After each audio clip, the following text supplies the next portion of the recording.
السلام عليكم ورحمة الله وبركاته. الحمد لله رب العالمين والصلاة والسلام على أشرف المرسلين وعلى آله وأصحابه وأزواجه وذرياته وأهل بيته أجمعين. சங்கைக்கும் மென்மைக்கும் உரிய பெரியோர்களே, சகோதரர்களே, எல்லாம் வல்ல அல்லாஹு ஜல்ல ஜலாலுஹு நாம் செய்யக்கூடிய எல்லா நற்காரியங்களையும் முகஸ்துதியின்றி இஹ்லாஸான முறையில் இறைவனுக்காக மட்டுமே செய்யப்பட்ட நல்வணக்கங்களில் நம் வணக்கங்களை அல்லாஹ் கபூல் செய்து கொள்வானாக. நாம் செய்யக்கூடிய வியாபாரங்களிலும் தொழில்துறைகளிலும் நஷ்டம் இல்லாத ஹலாலான ஒரு நிரம்ப லாபத்தை பெற்று லாபகரமான வாழ்க்கையை கொண்டு தம் தேவைகளையும் தேவை உடையவர்களின் தேவைகளையும் நிறைவேற்றக்கூடிய நல்ல பொருளாதாரத்தையும் உள்ள விசாலத்தையும் அல்லாஹ் அனைவருக்கும் வழங்குவானாக. கஞ்சத்தனம் என்கிற தீய பண்பை விட்டு அல்லாஹ் நம்மை பாதுகாத்துக் கொள்வானாக. நம்மை இந்த உலகத்தில் வாழ வைக்கும் காலமெல்லாம் நோய் நொடியின்றி ஒரு ஆரோக்கியத்தோடு அல்லாஹ் நம்மை வாழ செய்வானாக. அந்த ஆரோக்கியமான வாழ்க்கையை கொண்டு அல்லாஹ் ரசூலை நெருக்கக்கூடிய அனைத்து நல்லவர்களையும் புரியக்கூடிய நல்ல முத்தகீன்களின் கூட்டத்தில் அல்லாஹ் நம்மை ஆக்கி அருவானாக. திடீர் மரணங்களை விட்டும் தீய மரணங்களை விட்டும் நம்மையும் நம் குடும்பத்தையும் நம் சமூகத்தையும் அல்லாஹ் முழுமையான முறையில் பாதுகாத்துக் கொள்வானாக. மருத்துவமனையின் செலவினங்களை விட்டும் வேதனைகளை விட்டும் அல்லாஹ் நம்மை காத்தருவானாக. நம்மை யாரெல்லாம் நோயால் பாதிக்கப்பட்டு வீடே கதி என்றும் ஆஸ்பத்திரியை கதி என்றும் அல்லற்பட்டும் அவதியுற்றும் இருக்கிறாரோ அத்தனை மக்களுக்கும் வெகு விரைவில் நோயை போக்கி உடன் ஆரோக்கியத்தை வழங்குவதோடு அவர்களை கூட ஒரு குடும்பத்திற்கும் சமூகத்திற்கும் நல்ல பயனுள்ளவர்களாக அல்லாஹ் ஆக்கி அருள்வானாக. நாம் இந்த உலகத்தில் வாழ்ந்து வருகிற நேரத்தில் லா இலாஹ இல்லல்லாஹ் முஹம்மது ரசூலுல்லாஹ் என்ற கலிமாவை மொழிந்து ஜன்னத்துல் ஃபிர்தௌஸை கண்ணால் கண்டு அகமகிழ்ந்து சிரித்தவனமாக மரணிக்கக்கூடிய நல்வாக்கியம் பெற்ற மக்களில் அல்லாஹ் நம்மை ஆக்கி அருள்வானாக. மரணித்தும் மரணிக்காத இறைநேசர்கள் கூட்டத்தில் அல்லாஹ் நம்மை ஆக்கி அருள்வானாக.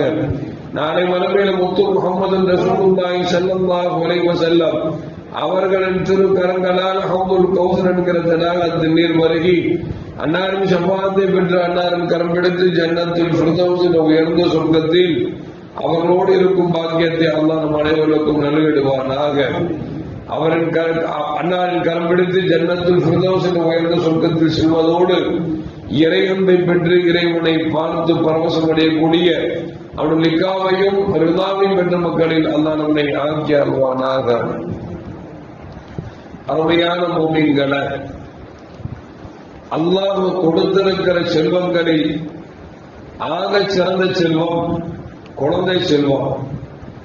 இந்த குழந்தை செல்வத்தின் மீது நாம் இரக்கத்தோடும் அன்போடும் பழக வேண்டும், பரிவோடும் அவர்களை பார்க்க வேண்டும் என்பது நபிகள் நாயகம் ஸல்லல்லாஹு அலைஹி வஸல்லம் அவர்கள் சொன்னார்கள். ஒரு கட்டத்தில் ஒரு தோழர் பெருமானார் ஸல்லல்லாஹு அலைஹி வஸல்லம் அவர்களை சந்திக்க வருகிறார். வருகிற பொழுது கண்மணி முஹம்மது ரசூலுல்லாஹி ஸல்லல்லாஹு அலைஹி வஸல்லம் அவர்கள் தங்கள் பேரப்பிள்ளை ஹசன் ஹுசைன் ரலியல்லாஹு தஆலா அன்ஹுமா இருவர்களையும் கொஞ்சி குழாவிக் கொண்டிருக்கிறார்கள். இதை பார்த்து தோழர் முகம் சுளிக்கிறார். சுளித்தது மட்டுமல்ல, பெருமானாரை பார்த்து கேட்டார், குழந்தைகளை கொஞ்சமெல்லாம் செய்வீர்களா என்று கேட்டார். நபிகள் நாயகம் ஸல்லல்லாஹு அலைஹி வஸல்லம் சொன்னாங்க, உமக்கு குழந்தை இருக்கிறதா என்று கேட்டார்கள். ஆம் யா ரசூலல்லாஹ், நிறைய குழந்தைகள் இருக்கிறார்கள். அப்படி என்றால் அந்த குழந்தைகளை நீ இதுவரைக்கும் கொஞ்சியது இல்லையா, அன்பு காட்டியது இல்லையா என்று கேட்டார்கள். அவர் சொன்னார், குழந்தைகள் எல்லாம் கொஞ்சியதும் இல்லை அன்பு காட்டியதும் இல்லை என்று சொன்னார். பெருமானார் ஸல்லல்லாஹு அலைஹி வஸல்லம் சொன்னாங்க, உன் உள்ளத்திலிருந்து இறைவன் இரக்கத்தை எடுத்து விட்டானா, நீ மனிதன் தானா என்பது போன்று பெருமானார் ஸல்லல்லாஹு கண்டித்து கொண்டார் என்பது ஹதீஸிலே பதிவு செய்யப்படுகிறது.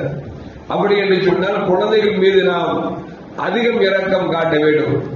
அந்த இரக்கம் காட்டப்படக்கூடிய குழந்தைகள் சிறு வயதிலேயே மரணித்து விட்டால் அது எவ்வளவு பெரிய சோதனையாக இருக்கும் என்பதை கொஞ்சம் யோசித்து பார்க்க வேண்டும். அல்லாஹ் சொல்லுவான், وَلَنَبْلُوَنَّكُمْ بِشَيْءٍ مِنَ الْخَوْفِ وَالْجُوعِ وَنَقْصٍ مِنَ الْأَمْوَالِ وَالْأَنْفُسِ وَالثَّمَرَاتِ அப்படிங்கிறான். அல்லாஹ் உங்கள சில நேரத்தில் சோதிச்சு பார்ப்பான். பொருளாதாரத்தை எடுப்பதை கொண்டு உங்களில் இருந்தே சிலதை எடுப்பதை கொண்டு என்று சொன்னால், நீங்கள் பெற்றெடுத்த குழந்தைகளை இறைவன் சிறு வயதிலே அழைத்து கொள்வதை கொண்டு அல்லாஹ் உங்களை சோதித்து பார்ப்பான் என்று சொல்லிவிட்டு அல்லாஹ் சொல்லுவான், முசீபா, யாருக்கு சோதனை வருகிறதோ நேரத்தில் பொறுமையாக இருந்தார் என்று சொன்னால் அவனுக்கு சுப செய்தி உண்டாகட்டும் என்று அல்லாஹ் ஜல்ல ஜலாலுஹு சொல்லி காட்டுகிறார். அப்படி என்று சொன்னால் குழந்தை செல்வம் என்பது பெரும் பாக்கியம். அந்த குழந்தை பாக்கியத்தை பெற்றிருக்கக்கூடிய நாம் சில நேரங்களில் குழந்தைகள் தவறிவிட்டார் என்று சொன்னால் அழுவது என்பது மனிதனுடைய இயல்புதான். அதற்காக நாம் இறைவனை கோபித்துக் கொள்வது அழகல்ல என்பதைத்தான் கண்மணி முகமது ரசூலுல்லாஹி ஸல்லல்லாஹு அலைஹி வஸல்லம் சொல்வார்கள். ஒரு கட்டத்தில் ஒரு தோழர் பெருமானார் ஸல்லல்லாஹு அலைஹி வஸல்லம் சந்திக்க வருகிறார்கள் குழந்தையோடு. நபிகள் நாயகம் ஸல்லல்லாஹு அலைஹி வஸல்லம் கேட்டாங்க, அத்துஹிப்பு, அந்த குழந்தை நேசிக்கிறாயா என்று கேட்டார்கள். அம்மாம் யார சொல்லலாம், நான் ரொம்ப நேசிக்கிறேன் என்று சொன்னார். பெருமானார் ஸல்லல்லாஹு அலைஹி சொன்னாங்க, நீ எவ்வளவு நேசிக்கிறாயோ அந்த அளவுக்கு அல்லாஹ் உன்னை நேசிக்கிறான் என்று பெருமானார் ஸல்லல்லாஹு அலைஹி வஸல்லம் சொல்லி அவரை அனுப்பி வைத்து விடுகிறார்கள். காலம் கடந்தது. அந்த மனிதரை பார்க்க முடியவில்லை. நபிகள் நாயகம் ஸல்லல்லாஹு அலைஹி கேட்டாங்க, இந்த தோழர் குழந்தையோடு வந்தாரே அவர் எங்கே காணவில்லை என்று கேட்ட பொழுது சஹாபாக்கள் சொன்னார்கள், அன்று சுமந்து வந்த குழந்தை மரணித்து விட்டார், எவ்வளவு கவலைகளையும் வீட்டிலையும் முடங்கி விட்டார் என்று சொல்லும் பொழுது நபிகள் நாயகம் ஸல்லல்லாஹு அலைஹி சொன்னார்கள், ஏன் கவலைப்பட வேண்டியது இருக்கிறது? காரணம் சொன்னால், ஒரு குழந்தை வயதுக்கு வருவதற்கு முன்னால் மரணித்து விட்டார் என்று சொன்னால் அவர்கள் குருவை அல்லாஹ் ஜல்ல ஜலாலுஹு பறவையின் உடலில் செலுத்தி சுவனத்தில் எங்க வேண்டுமானாலும் அவர் சுத்தி திரியட்டும் என்று அல்லாஹ் வைத்திருப்பது மட்டுமல்ல, அந்த குழந்தை செல்வங்கள் அது அரசுக்கு கீழே அவர்கள் ஒய்யாரமாக இருக்கிறார்கள் என்று பெருமானார் ஸல்லல்லாஹு அலைஹி வஸல்லம் சொல்கிறார்கள். அந்த குழந்தைகள் வயதுக்கு வருவதற்கு முன்பாகவே மரணித்து விட்டார்கள் என்று சொன்னால் அந்த குழந்தைகள் சுவனத்தின் வாசலில் பெற்றோரை எதிர்பார்த்துக் கொண்டிருக்கிறார்கள் என்று கண்மணி முகமது ரசூலுல்லாஹி ஸல்லல்லாஹு அலைஹி வஸல்லம் சொல்கிறார்கள் என்று சொன்னால், அருமையான மக்களே, குழந்தைகள் சில கட்டங்களில் அவர் வயதுக்கு வருவதற்கு முன்பாகவே மரணித்து விட்டார் என்று சொன்னால் இழப்பு என்பது நிஜம்தான், மாற்று கருத்து அல்ல. ஆனால் அந்த இழப்பு என்பது அது மிகப்பெரிய வரப்பிரசாதம் என்பதை கண்மணி முகமது ரசூலுல்லாஹி ஸல்லல்லாஹு அலைஹி சொல்லுகிறார்கள். இன்னொரு ஹதீஸிலே பெருமானார் ஸல்லல்லாஹு அலைஹி சொன்னாங்க, எந்த மனிதருக்கு 3 குழந்தைகள் வயதுக்கு வருவதற்கு முன்பாக மரணித்து விட்டார்களோ அந்த பெற்றோருக்கு சுவனம் வாஜிப் என்றார்கள் முகமது ரசூலுல்லாஹி ஸல்லல்லாஹு அலைஹி வஸல்லம். ஒரு தோழர் எழுந்து கேட்டார், யார சொல்லலாம், 2 குழந்தை இழந்திருந்தால் அதற்கும் படித்தான் விட்டார்கள் நபிகள் நாயகம் ஸல்லல்லாஹு அலைஹி வஸல்லம். அப்படி என்று சொன்னால் குழந்தைகளை இறைவன் நமக்கு முன்னால் அழைத்து செல்வது என்பது நம்மால் ஜீரணித்துக் கொள்ள முடியாத ஒரு செய்திதான். ஆனால் இருந்தாலும் கூட அந்த குழந்தையை அல்லாஹ் சொர்க்கத்துக்கு அழைத்துக் கொண்டான் என்பதை நபிகள் நாயகம் ஸல்லல்லாஹு அலைஹி சொல்லுகிறார்கள். நபிகள் நாயகம் ஸல்லல்லாஹு அலைஹி வஸல்லம் ஒரு பெண்மணி வந்தால், ஒரு குழந்தையை தூக்கி கொண்டு வந்தால், யார சொல்றதா, எனக்கு இருக்கக்கூடிய குழந்தை இந்த ஒரு குழந்தை தான், மரணித்து விட்டார் என்று சொல்லும் பொழுது பெருமானார் ஸல்லல்லாஹு அலைஹி அந்த குழந்தையும் பார்க்கிறார்கள், தாயையும் பார்க்கிறார்கள். வேதனையால் தாய் துடிக்கிறார். துடிக்கக்கூடிய அந்த தாயை பார்த்து விட்டு நபிகள் நாயகம் ஸல்லல்லாஹு அலைஹி சொன்னாங்க, உன் குழந்தை மரணித்து விட்டது என்று சொன்னால் மண்ணுக்கு போகிறது நினைத்துக் கொண்டாயா?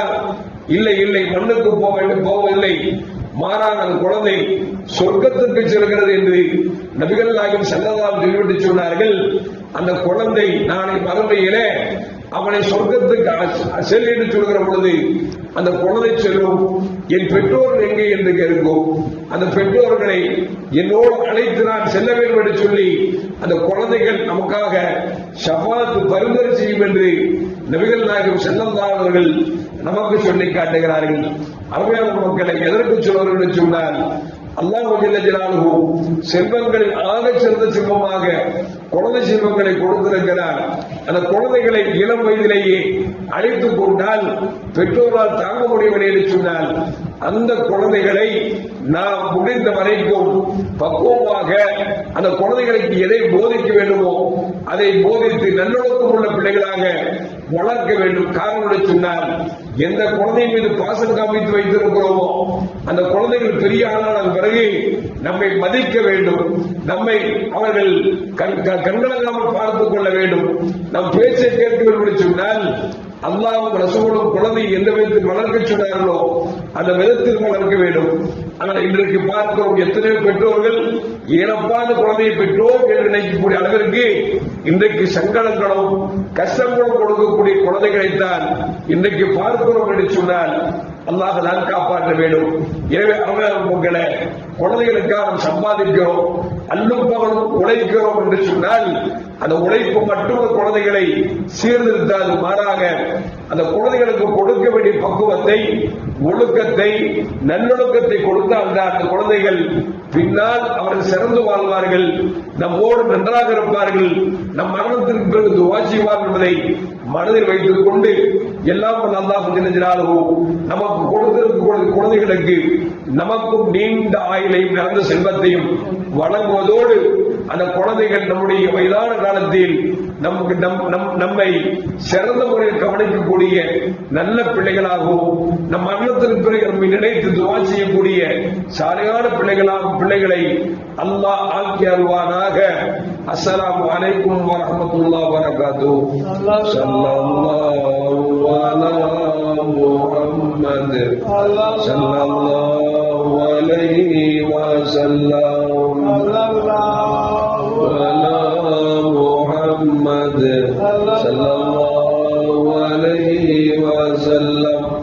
صلى الله على محمد يا رب صل عليه وسلم.